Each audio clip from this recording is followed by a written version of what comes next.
Namaste, Jai Bharat. Three nations: Sri Lanka, Pakistan, Bangladesh.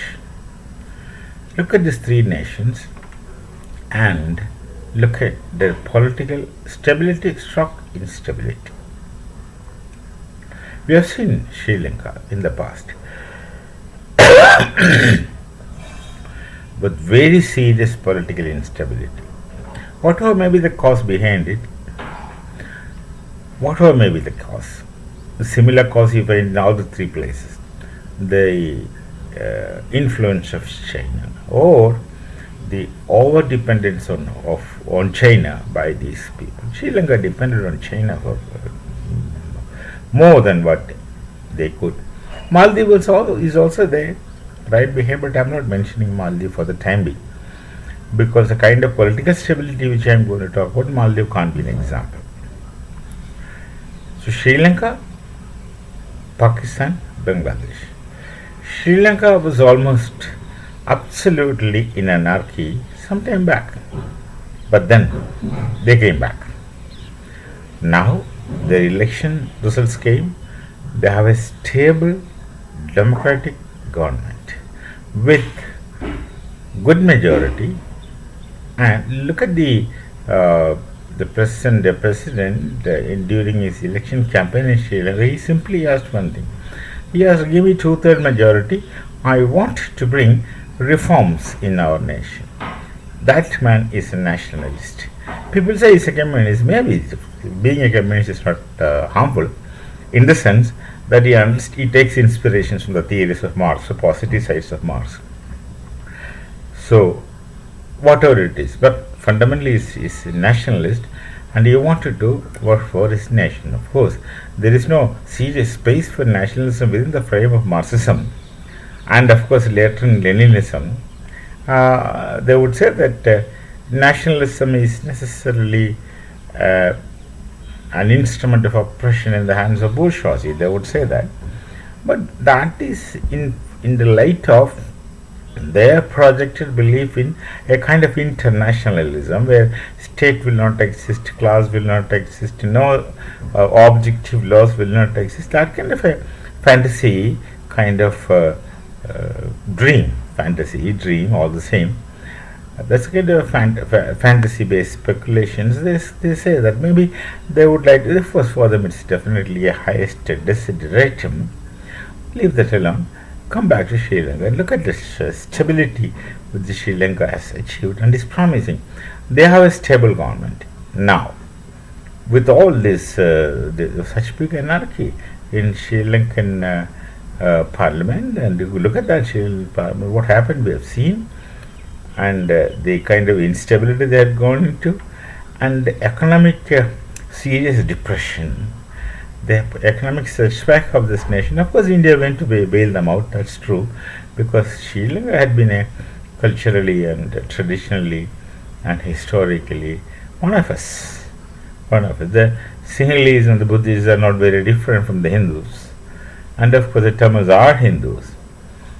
So both have one good quality. They're basically disciplined, and this discipline which gets dormant under the force of anarchy could be kindled very easily without much struggle. So that's one thing which functioned in Sri Lanka. Now look at Pakistan. The instability of Pakistan has gone to an extent of you can't redeem it at all. It has gone to the next extent that it's turned out to be something very close to irredeemable, in the sense that we are unable to speculate a situation where Pakistan can be bailed out. This is not, you don't blame the leaders. Now you can't give the credit to the entire credit to the Sri Lankan leaders or emerging political party or their new president, who is definitely capable, and he definitely has his contribution in stabilizing Sri Lanka, everything. But then none of this would work out when the people are indisciplined and self-oriented, selfish. That point you should give credit. So it fundamentally depends on the people or the society which is fundamentally disciplined but then goes into chaos. but the going into chaos, that's only temporary phenomenon. That's the difference between Pakistan, Bangladesh, and Sri Lanka. Here, once it is into the chaos, it's not temporary. It changes phases and goes on. Same in Bangladesh. Bangladesh could even be redeemed. Possibility is there. May not also take long time, but I'll come back to that. So Sri Lanka's stability, they're promising a stable government and definite progress, and they will know whom to work with, and they will know what to do. It's all because of this society, the people of Sri Lanka, both the Sinhalese, who are essentially Buddhists, and the Tamils, who are essentially Hindus, have this fundamental basic inner quality of being disciplined. Now, their discipline, I repeat, their discipline, whatever may be the setbacks such disciplines receive due to external circumstances, cannot be permanent. It can be overridden, and that they have done now.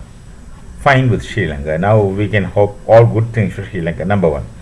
This can't be talked about Maldives because of a different reason. Now come to Pakistan. We don't see a hope in Pakistan as on now because of their indiscipline. That's a fundamental reason. See, you can't blame the leaders. You can't blame the leaders. If you're fundamentally disciplined, leaders will come. Maybe it will take 80 years or 70 years as it happened to us. They were good leaders even in the Congress, but that's a different thing. It's a lengthy discussion. But they were not very nationalistic because of the construction or the structure of Congress had gone to that kind of things. So, fundamental thing for the Pakistanis, they are not disciplined society. They are not a disciplined society is first thing. Second thing, they just don't want to do anything. They want to give everything to religion and their faith and their God, and they are so confident that everything will be taken care of God, so I have no role. That's another important setback. Everything will be taken care of by God, and I don't have to do anything. I don't have to do anything. Everything will happen automatically. So this is a very kind of not simply passive attitude, an inert kind of attitude which destroys them, and that had been destroying them. Don't think that education can redeem you. No, education can't redeem you. If education has to redeem you, then the education must be redeemed. Marx is talking about the education of the educators. Such thing has to happen in Pakistan. Who educates him? Who educates the society? They keep saying that education can change things. But what kind of education? Who is going to educate you? And those educators are irredeemable as on today. So there must be an education system for the educators who are supposed to educate you into sanity. I am only using the word sanity. But that's not happening. They would still want to say God created the world. They wouldn't want to talk about any other things, because that doesn't go with their sentiments. No, that's a different thing again. Now Bangladesh is right now in turmoil. It's in chaos. Of course, Pakistan is also in turmoil, but it keeps on. It keeps on going from one vicious situation to another vicious situation, and goes on like that. Bangladesh, they have haphazardly acted. The Jamaat-e-Islami, with all their thoughtless thoughts, of course, their thoughts, they have gone to this extent of ousting the sitting prime minister, who is still the prime minister, and then now with again the help of deep state, all kinds of things. Now, because the situation is changed, deep state would cease to function with the new president coming up, and there's a possibility in Bangladesh of the former prime minister, who is still the prime minister, assuming the office once more, because she is elected, basically. Not that somebody is picked up from somewhere and picked up to volunteer. This man is picked up to volunteer.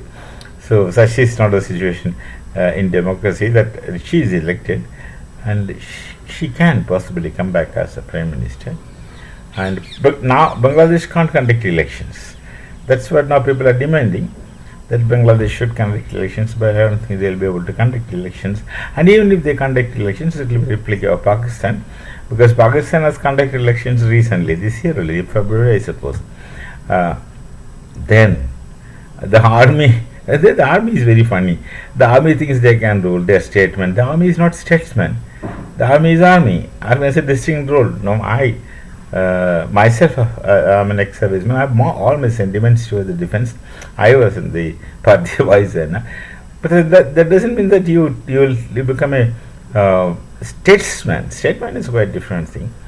So the army is into everything in Pakistan. Just because you get in the army and you just get a commission and you get a rank and you want to be a ruling, you want to be a statesman. Being a statesman is a quite different thing. These two things I told you, an army can't do that. That's not the role of army. Of course, an army man may become politician later, subsequently, independently in his life. That's a different story altogether. But by virtue of once being a soldier, you just can't expect him to be a statesman. But here, regularly in Pakistan, the army has a say in statecraft. And you see the delegations go there and along with the leaders, election leaders, the army people also walking with them. I wonder why they don't have, they're not supposed to have any role. They have a distinct other job. Tomorrow policemen also can come, somebody else can also come, some circus people also can come, they also can say something. So Pakistan has got this vicious administration of this kind of illogical characters working together. That's one problem that they can't redeem. And of course their impeccable faith that the God is there, everything will be taken care of him, those things. And they're very proud of belonging to a faith system and keeps repeating it and keeps saying that every step in their lives. These things of course don't work in practical existence. And Bangladesh has this problem, but there are some Bengalis. If they are Bengalis, they'll have some sense. They have some Bengalis are actually not very disciplined at all.